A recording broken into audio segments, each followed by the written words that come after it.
Las tres fases de Donald Trump, el plan que puso al Comando Sur en Venezuela. Sacudón diplomático. Delcy Rodríguez purga el círculo de Alex Saab. Tribunales bloquean la amnistía. Las dos caras de la crisis política y de derechos humanos en Venezuela, les contamos. Titulares en Impacto Venezuela, martes 24 de febrero de 2026. No te quedes atrás, accede a la información esencial de hoy en nuestra emisión matutina. Más de 80 años después, la visita del jefe del Comando Sur, general Francis Donovan, reaviva la presencia militar estadounidense en Venezuela. Se habla de la posible instalación de una base en el corazón del país y de una reestructuración de la seguridad nacional. Desde Washington surgen advertencias hacia la administración encargada de Delcy Rodríguez que incluyen la temida Operación Soleimani. Los detalles con Génesis Pérez.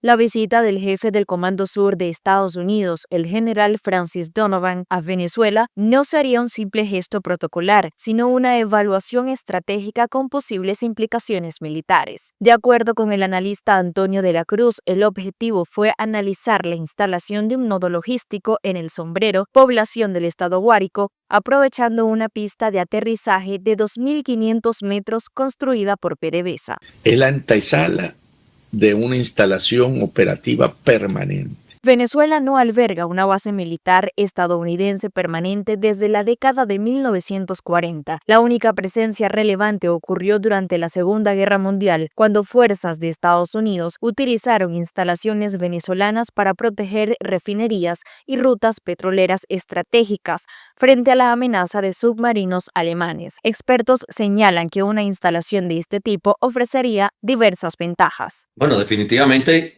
asegura que ninguno de estos individuos, ni Rusia, ni Irán, ni China, ni Hezbollah, ni Hamas van a seguir participando en no solamente en Venezuela, pero en Latinoamérica. La instalación implicaría un alto costo político interno para el chavismo por el debate referente a la soberanía y a la estructura de las Fuerzas Armadas, sobre todo en el contexto actual de tensión entre Estados Unidos y Venezuela tras la captura de Nicolás Maduro el pasado 3 de enero. Hay que reconstruir ese ejército, hay que reeducarlos. Tienen 25 años, 27 años bajo el mando de los cubanos con esa ideología podrida. Eso sería muy beneficioso para las Fuerzas Armadas venezolanas, ¿no? Y un buen futuro donde van a ser rearmados, reeducados, reestructurados. A este escenario se suma un elemento de presión política desde Washington. El congresista Mario Díaz Balart advirtió que si el gobierno encabezado por Delcy Rodríguez no cumple el plan de transición de 3 fases impulsado por la administración del presidente Donald Trump, podría activarse la denominada Opción Soleimani. 3 cosas tienen que pasar.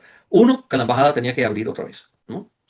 2, que Diosdado se tiene que desaparecer de una manera u otra. Cómo lo hagan no me importa. Y 3, María Corina tiene que regresar. Cuando haya sucedido esas 3 cosas, sabemos que ya no se puede parar la democracia que viene. El trasfondo se trata de una negociación donde la seguridad funciona como garantía del proceso político y como ancla para la recuperación económica. Si el plan avanza, la base sería presentada como estabilizadora. Si fracasa, la retórica de presión podría escalar. Génesis Pérez para Impacto Venezuela. Interactuamos con la pregunta del día de Impacto Venezuela, disponible de lunes a viernes en todas nuestras plataformas digitales. Tras décadas de cooperación con potencias extranjeras como Rusia y China, e incluso de injerencia cubana, Venezuela se enfrenta, en el contexto de un tutelaje estadounidense, a una transformación del ala castrense.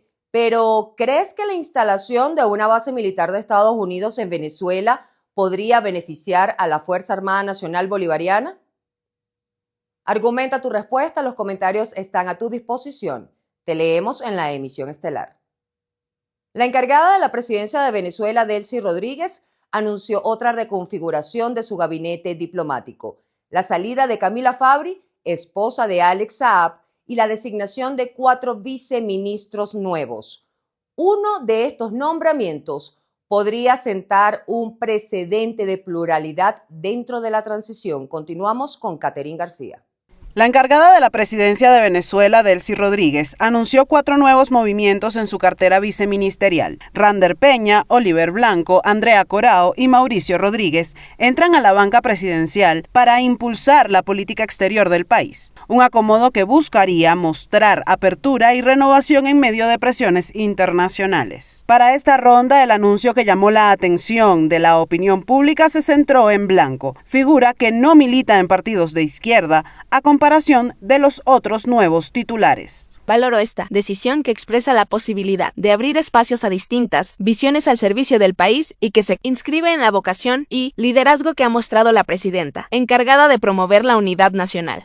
Desde el ámbito parlamentario, el diputado de la Asamblea Nacional, Eduardo Semtey, califica esta designación como un paso a la apertura para la consolidación de la aceptación del pluralismo sociopolítico nacional. Es un cambio radical y positivo y bueno y generoso y prometedor del inicio de una nueva Venezuela sembrada sembrada de amistad, sembrada de unidad, sembrada de paz y de esperanza. Bien bueno este nombramiento. Peña asume funciones como viceministro para la comunicación internacional en sustitución de Camila Fabri, esposa de Alex Saab, quien también fue apartado del área ministerial. Rodríguez como viceministro para América Latina, Corao como viceministra para Asia, Medio Oriente y Oceanía, y finalmente Blanco como viceministro para Europa y América del Norte. En este contexto, Rodríguez en sus redes sociales relató el rol de la juventud venezolana en los espacios donde se define el rumbo de la nación. A pocos días de su publicación en Gaceta Oficial, la Ley de Amnistía para la Convivencia Democrática enfrenta sus primeras tensiones. Tribunales que se niegan a recibir solicitudes, fuertes cuestionamientos de la oposición y listados de presos políticos aún pendientes por revisar. El contraste entre el mandato legal y la actuación institucional evidencia un desfase que marca el inicio de su aplicación. El reporte con Juliana Palmar. Los tribunales con competencia en terrorismo se negaron a recibir las solicitudes de sobreseimiento de casos de periodistas judicializados, que conforme a la ley de amnistía pueden presentar directamente las propias víctimas, denunció el Sindicato Nacional de Trabajadores de la Prensa, demostrando que el primer obstáculo para optar por el beneficio no es jurídico, sino administrativo.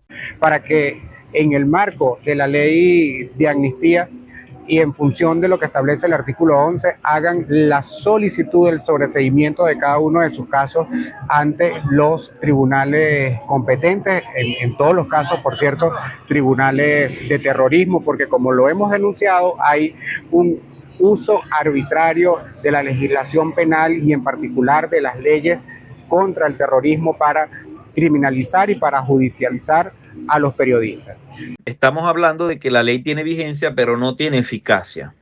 Si el órgano encargado de recibir la solicitud no opera, en estos casos los tribunales que llevan la causa, el derecho del ciudadano estaría quedando en suspenso.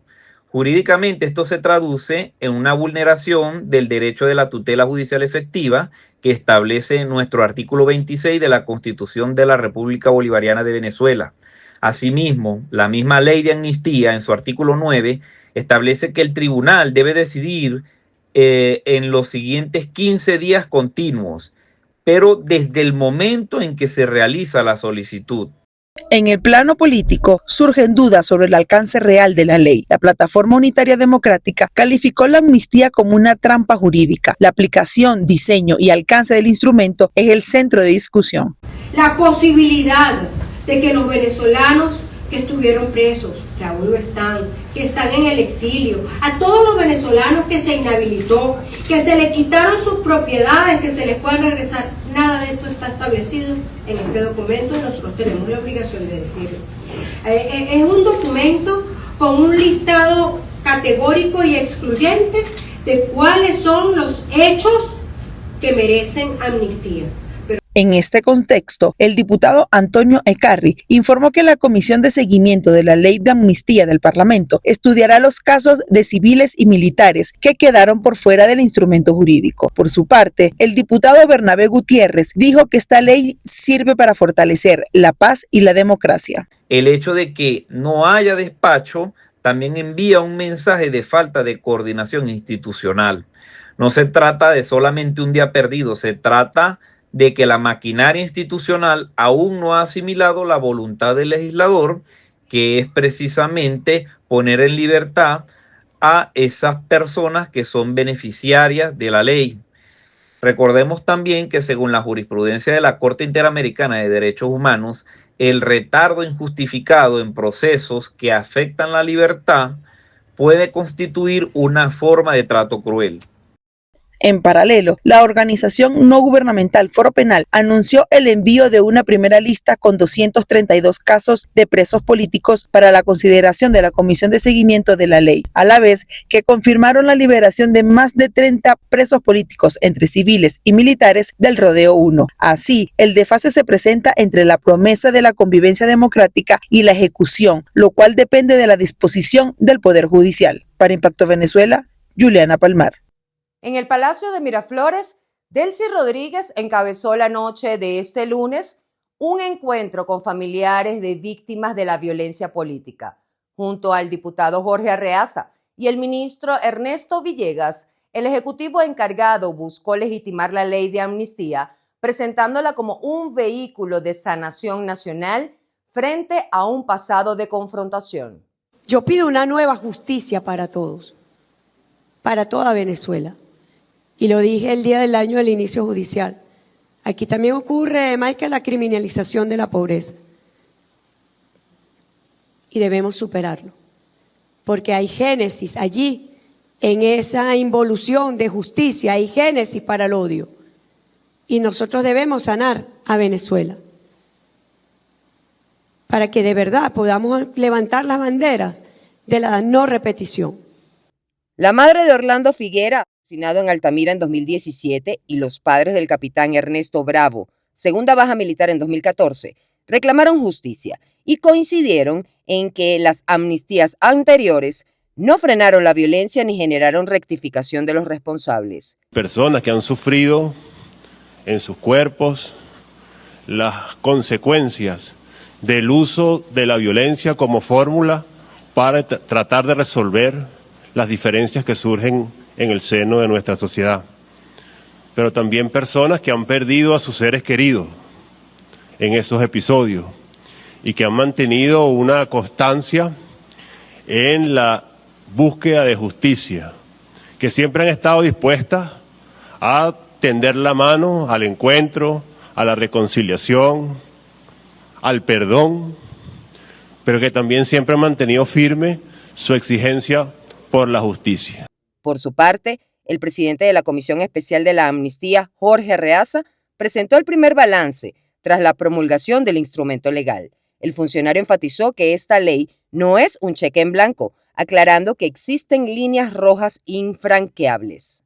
Podemos decir que se han realizado, gracias a la ley, 177 excarcelaciones, se han dado 2021 libertades plenas a personas que estaban en régimen de presentación y se han recibido en total más de 3.000 solicitudes y siguen llegando. Arreaza recordó que la normativa excluye explícitamente delitos de lesa humanidad, homicidios intencionales, narcotráfico y cualquier acción armada o conspiración extranjera que haya atentado contra la soberanía. Es decir, amnistía para la convivencia, pero bajo los términos estrictos del Estado. En materia económica, aunque hay optimismo por la transición, Venezuela enfrenta una carga pesada, hasta 170.000 millones de dólares en deuda acumulada en más de 25 años, el doble del Producto Interno Bruto actual. Acreedores internacionales, petroleras y gobiernos como los de Rusia y China esperan respuesta. ¿Qué opciones tiene nuestro país para salir de esto? El informe con Quique Frías. La deuda total de Venezuela, que se trepa hasta los 170.000 millones de dólares de acuerdo con JP Morgan, hace complejo el camino de la recuperación a corto plazo. El chavismo en 25 años gestionó las ventas de petróleo más altas en la historia del país, que solo convirtió en crisis. Cuentas por pagar que van desde bonos, acreedores privados, obligaciones bilaterales, aerolíneas, empresas energéticas extranjeras y 80.000 millones de dólares con Rusia y China. Con este nivel de endeudamiento, ¿es viable levantar la industria petrolera, incluso bajo un esquema de tutelaje estadounidense? Sobre esto analizamos con Andrés Guevara, abogado especializado en economía y finanzas, además de Senior Fellow de CEDICE. La viabilidad dependerá de la capacidad que tenga el país de hacer valer el Estado de Derecho y reglas claras del juego institucional para que los actores económicos no puedan sufrir algún tipo de perjuicio desde el punto de vista patrimonial en su desarrollo de negocios. Sin importar la cantidad de deuda que tenga el país en este momento, lo realmente crucial es garantizar Estado de Derecho y condiciones en las cuales los inversionistas se sientan cómodos y seguros de que efectivamente no van a estar sufriendo distintos procesos de dilapidación de su estructura monetaria y financiera. Parte, de hecho, del argumento que han tenido empresas, como el caso de Conoco, al momento de querer reentrar en el país, ha sido precisamente ese. El arbitraje pendiente, o, digamos, la deuda que de alguna manera tiene Conoco sobre Venezuela. PDVSA, a merced del gobierno estadounidense y recuperando de a poco su producción, no se aleja aún del margen del colapso. 45.000 millones de dólares es la cifra que arrastra en pasivos, sin contar el cobro de 5.300 millones que le hace Repsol y que no se conocía hasta esta semana. ¿Hay una fórmula realista para pasar de una industria técnicamente quebrada a una solvente? No hay recetas mágicas. Evidentemente Venezuela no es el primer estado que está en quiebra. El caso es que la única manera que tienes tú, de nuevo, de lograr pasar a un estado de solvencia es saneando profundamente, y en este caso ya está purgando, la manera en la cual tú has venido desarrollando tu negocio y la forma de manejar tu presupuesto. Se repite como un mantra el tema de la disciplina fiscal, se repite como un mantra el tema de la disciplina en la política monetaria. Y en este momento tan complejo que se vive, se esté reestructurando el negocio petrolero, nos habla de una ventana de oportunidad importante en la cual Venezuela pudiera abrirse a un nuevo camino institucional en el que efectivamente la solvencia sea la orden del día. En perspectiva, el presupuesto 2026 que maneja el régimen chavista ronda los 19.948 millones de dólares, cifra diminuta en comparación con la deuda internacional del Estado. Cualquier ingreso adicional por petróleo termina absorbido por compromisos previos antes de convertirse en desarrollo interno. La reestructuración de la deuda, que es otro tema aparte, porque son dos temas distintos. Una cosa, como decía, era deber plata, dinero, y otra cosa es, pues de alguna manera, plantearse la reestructuración de la deuda. La reestructuración de la deuda venezolana pasa por numerosos elementos, ¿no? Algunos son de índole internacional y otros, por supuesto, son de tipo nacional, o atañen a lo que es la jurisdicción venezolana. Desde el punto de vista operativo y local, el gran reto que tiene Venezuela en este momento estriba en el hecho de alguna manera, demostrar que efectivamente tiene la solvencia económica y las cuentas lo suficientemente claras para iniciar un proceso de reestructuración de la deuda. Los deberes de pago de Venezuela se ven reflejados en las cifras de riesgo país. Si bien el número bajó por la intervención de la Casa Blanca, sigue estando peligrosamente alto, 7.951 puntos, 4.591 unidades menos que a finales de 2025. El verdadero desafío en la transición puede no ser recuperar la industria, sino la credibilidad internacional para levantar el país. Reportó para ustedes Quique Frías, Impacto Venezuela. Reloj en marcha para nuestro impacto en 60 segundos. El pulso de la noticia a toda velocidad. No se despeguen de nuestra pantalla. Remesas y billeteras digitales redefinen el flujo de divisas. En 2025, Venezuela recibió cerca de 6.000 millones de dólares en remesas, impulsadas por una diáspora de 8 millones de venezolanos, de los cuales 3.9 millones envían dinero de forma regular. El auge de billeteras digitales como Zingli y Rempli ha facilitado transferencias rápidas en un contexto de escasez de dólares en efectivo, mientras la brecha cambiaria se redujo de 120% a 30%, favoreciendo canales formales. En solo 3 meses, las remesas de Estados Unidos por vías oficiales pasaron del 5% al 20%. Así, el país consolida su transición de emisor a receptor neto de remesas, en un escenario marcado por sanciones y creciente digitalización financiera, con la expectativa de que hasta 3 millones de migrantes puedan regresar al país si se afianzan las reformas económicas y la inversión petrolera. Tras su captura, Suiza bloquea 887 millones de dólares en activos del entorno de Nicolás Maduro.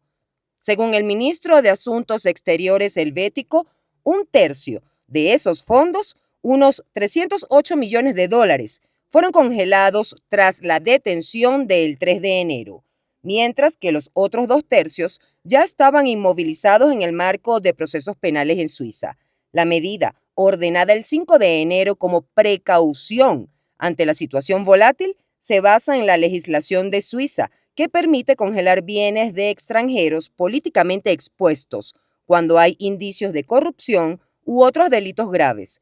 Las autoridades aclararon que ningún miembro del gobierno actual de Venezuela está afectado y que, si se demuestra que los activos fueron adquiridos de forma ilícita, Suiza planea restituirlos en beneficio de la población venezolana. Amigos, la información transforma realidades.